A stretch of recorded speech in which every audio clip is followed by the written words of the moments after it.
Joining us now with more, Newt Gingrich. He served as Speaker of the House. He's a Trump supporter and author of the book Treason. Great to see you, Mr. Speaker. Thanks for being here. So it's good to be back. I mean, with Cook and many other nonpartisan independent pollsters now saying that the Senate is likely lost to the Republicans, what does that say? I mean, if Donald Trump loses this White House race and the Republicans lose the Senate, does that suggest that the Republicans nominated the wrong candidate at the top of their ticket?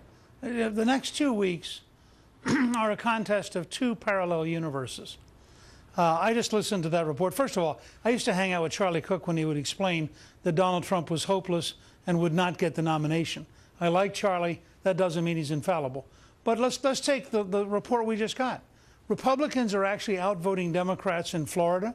They're outvoting Democrats in Pennsylvania. That's unprecedented. They've cut the Democratic lead. You predict a win in Pennsylvania? I think they might. Really? You think Trump's going to win Pennsylvania? Look, all I can report to you right now is they're outvoting the Democrats in early voting, which is also true in Florida, which is unprecedented. But all of the polls in Pennsylvania have her winning. What? All of the polls in Pennsylvania have her ahead. I know. I just told you we have two alternative universes right now.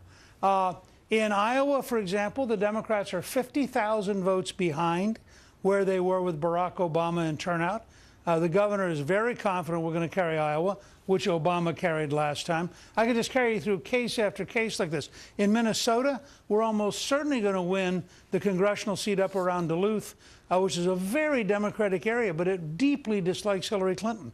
And represent now. But let me just ask you. Let me just ask you, because you say it's two alternate universes. I mean, these are sort of small examples of how he might be ahead in early voting and so on. But I'm telling you that the Fox News decision desk just moved Iowa, that you just mentioned, Indiana, 2nd Congressional District in Maine.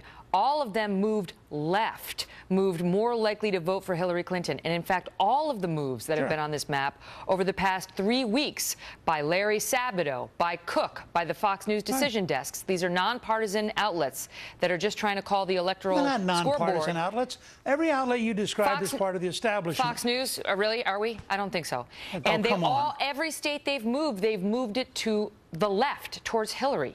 And you tell me whether that's all made up. No, I think they're two alternative universes. You have a poll which suggests that she's going to get a Barack Obama turnout among African Americans. I don't think that's going to happen. You have a Washington Post ABC News poll where they took out 8% of the vote because they didn't like the way it voted.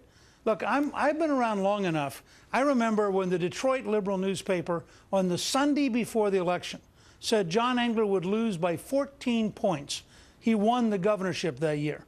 I don't take polls as seriously as people who've never run for office. But your I can tell you. Your candidate loves them and has touted them from the beginning. And he's been behind in virtually every one out of the last 40 polls that we've seen over the past month. That's the reality. Look, if you want to assume the election's over, skip the next 2 weeks and we can talk about the future. I'm not assuming anything. I'm asking you whether you believe your candidate's behind based on these numbers and what it says about the down-ballot races. I believe the odds are at least 1 in 3 and maybe better than that the difference in intensity and the difference in determination and the degree to which Hillary Clinton is clearly the most corrupt, dishonest person ever nominated by a party all mean that the odds are pretty good she's not going to win. Now, I actually believe that. This is not just because I'm for Donald Trump. I actually believe the American people let me ask you about that. By this. So let's assume she is corrupt, right? She was just as corrupt 3 weeks ago and 3 months ago. And she would have been corrupt and collapsing physically on September 11th of this year, and her poll numbers tanked. But then you know what happened. He had a rough first debate. He took the bait on Alicia Machado. He stayed in that trap for a week. The Access Hollywood tape came out, which was not produced by Hillary Clinton. That was Trump on camera talking about grabbing women. Look, I just heard you go through this with Governor Pence. I get it. I know where you're coming from. But let me point out something to you. Sure. The 3 major networks spent 23 minutes attacking Donald Trump that night and 57 seconds on Hillary Clinton's secret speeches. You don't think this is a scale of bias worthy of Pravda and Izvestia? I mean, you want to know why Donald Trump... If Trump is a sexual predator, that is... He's not a sexual predator. Okay, that's your opinion. I'm not taking a position on it. You could not defend that statement. I am not taking a position on it. I'm sick and tired of people like you using language that's inflammatory that's not true. Excuse me, Mr. Speaker. Donald you have Trump no was not idea this... whether it's true or not. What we know is that neither, there are at least... Neither do you. That's right, and I'm not taking a position on it, No, unlike yes, you are. When you use the words, you took a position. So what and I think said it's very is unfair of you to do that, Megyn. Incorrect. I think that is exactly the bias people are upset by. I think that your defensiveness on this may speak volumes, sir. No, what I said let me just is suggest if... to you... No. Let me make my point, and then I'll give you the floor. All What right. I said is if Trump is a sexual predator, then it's a big story. And what we saw on that tape was Trump himself saying that he likes to grab women by the genitals and kiss them against their will. That's what we saw. Then we saw 10 women come forward after he denied actually doing it at a debate to say that was untrue. He did it to me. He did it to me. We saw reporters. We saw people who had worked with him, people from Apprentice, and so on and so forth. He denies it all, which is his right. We don't know what the truth is. My point to you is, as a media story, we don't get to say the 10 women are lying. We have to cover that story, sir. Oh, sure. Okay, so it's worth 23 minutes of the three networks to cover that story. And Hillary Clinton, in a secret speech in Brazil to a bank that pays her $225,000, saying her dream is an open border where 600 million people could come to America. That's not worth covering. That is worth covering. You want to go back through the tapes of your show recently? You are fascinated with sex, and you don't care about public policy. Me? Now, that's really? what I get out of watching you tonight.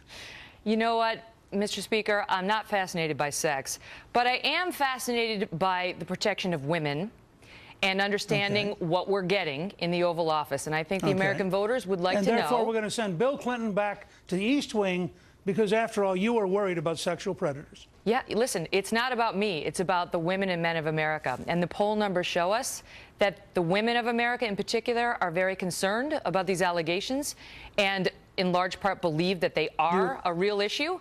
And do you want to don't comment? dismiss the women summarily. Do you want to comment on whether the Clinton ticket has a relationship to a sexual predator? We, on the Kelly file, have covered that story as well, sir. I will tell you I the just want to polls. hear you use the words. I want to hear you use the words, Bill Clinton, sexual predator. I dare you. Say Bill Clinton, sexual predator. Mr. Speaker, disbarred we've covered... by the Arkansas bar? Disbarred by the Arkansas bar. $850,000 penalty? Excuse me, sir. We on the Kelly file have covered the Clinton matter as well. We've hosted Kathleen Willey. We've covered the examples of him being accused as well, but he's not on the ticket. And the polls also show that the American public is less interested in the deeds of Hillary Clinton's husband than they are in the deeds of the man who asks us to make him president, Donald Trump. We're going to have to leave it at that, and you can take your anger issues and spend some time working on them, Mr. Speaker. Thanks for being here. And you too.